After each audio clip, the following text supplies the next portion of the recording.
Virðulegi forseti. Já, Alþingi og okkur kann að vera vandi á höndum, eins og fram kom í mæli hæstv. Forsætisráðherra áðan þegar við vorum að fara yfir skýrsluna með henni sem hún gaf okkur. Þá þurfum við að vanda okkur. Við þurfum að vanda okkur afskaplega vel. Við erum að fara að senda skilaboð út í alþjóðasamfélagið.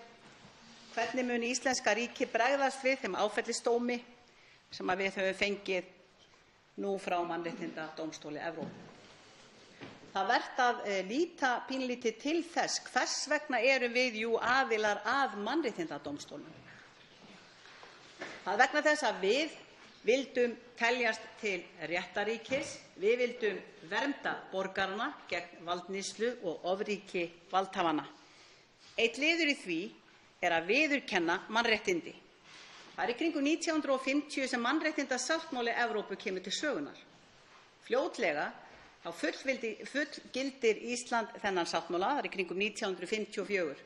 Mannréttindadómstóllinn er síðan stofnaður 1959. Það tók okkur ansi langan tíma að löggilda sáttmála. Við gerðum það ekki fyrr en 1993. Í kjölfarið þá tókum við í rauninni mannréttindakafla stjórnarskrárinnar og endurgerðum hann í áttina að mannréttindasáttmálanum. Tíminn er ekki nægur til að fara í það í gegnum tíðina hvernig við höfum þurft að viðurkenna það. Það hefur okkur verið afskaplega ríkt í blóði að níðast á borgurum og að jafnvel verða þess valdandi að þeir hafa ekki notið þeirra réttinda sem 1. málsgrein 6. greinar Mannréttindasáttmálans veitir þeim. Það er að geta farið með mál sitt fyrir hlutlausa, óvilhalla dómstóla. Skilaboðin nú eru skýr. Sigríður Andersen og Alþingi brutu landslög við skipan dómara í Landsrétt. Upp er komin algjör réttaróvissa í landinu hvað lýtur að dómum Landsréttar, ekki einu sinni fyrr heldur einnig nú.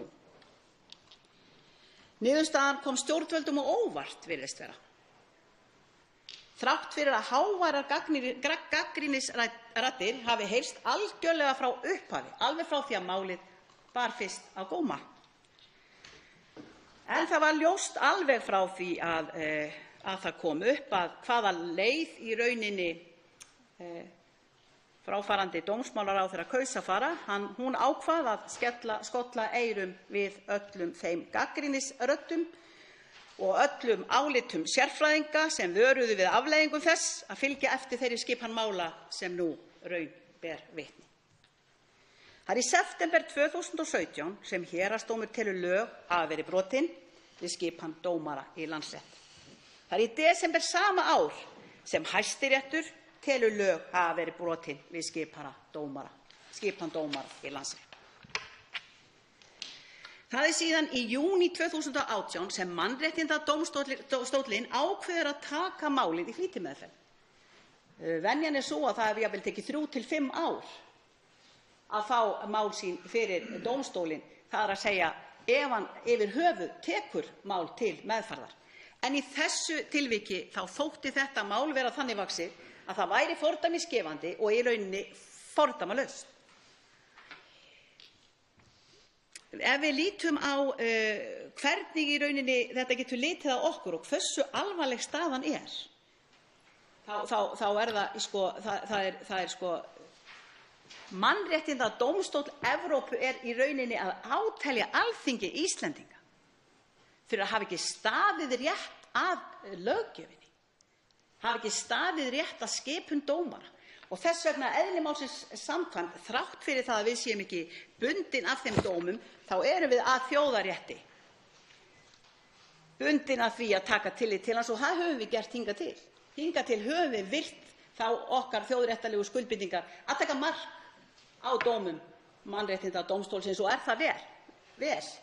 Því ef við ætlum að reyna að halda vörð réttarríkið sem okkur er svo tíðrætt og viljum gjarnan fá að vera þátttakendur í, þá verðum við líka að halda vörð og hlífðarskyldi þá þætti hvaðan sem þeir koma sem geta í rauninni tryggt það og verndað okkur gegn nákvæmlega því sem við viljum ekki, valdníðslu og ofríki valdhafanna.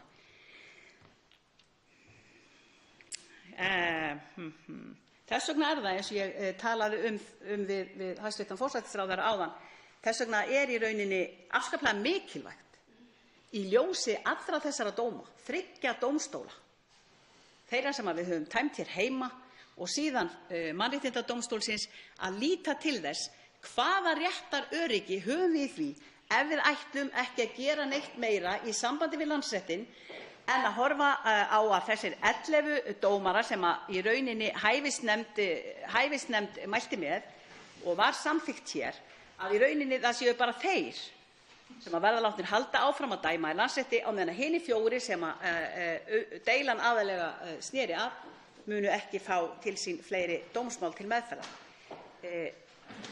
Í rauninni þegar búið að viðurkenna það á öllum dómstigum að það hafi verið ranglega til réttarins boðað, hafi verið ranglega valið í réttinn, það hafi verið ólögmætt hvernig við stóðum að því, þar sem var í rauninni settur fram einn pakki með öllum þessum 15 dómurum án þess að við tækjum fyrir einn og einn dómara í einu og legðum hér fyrir þingið til samþykktar eða synjunar.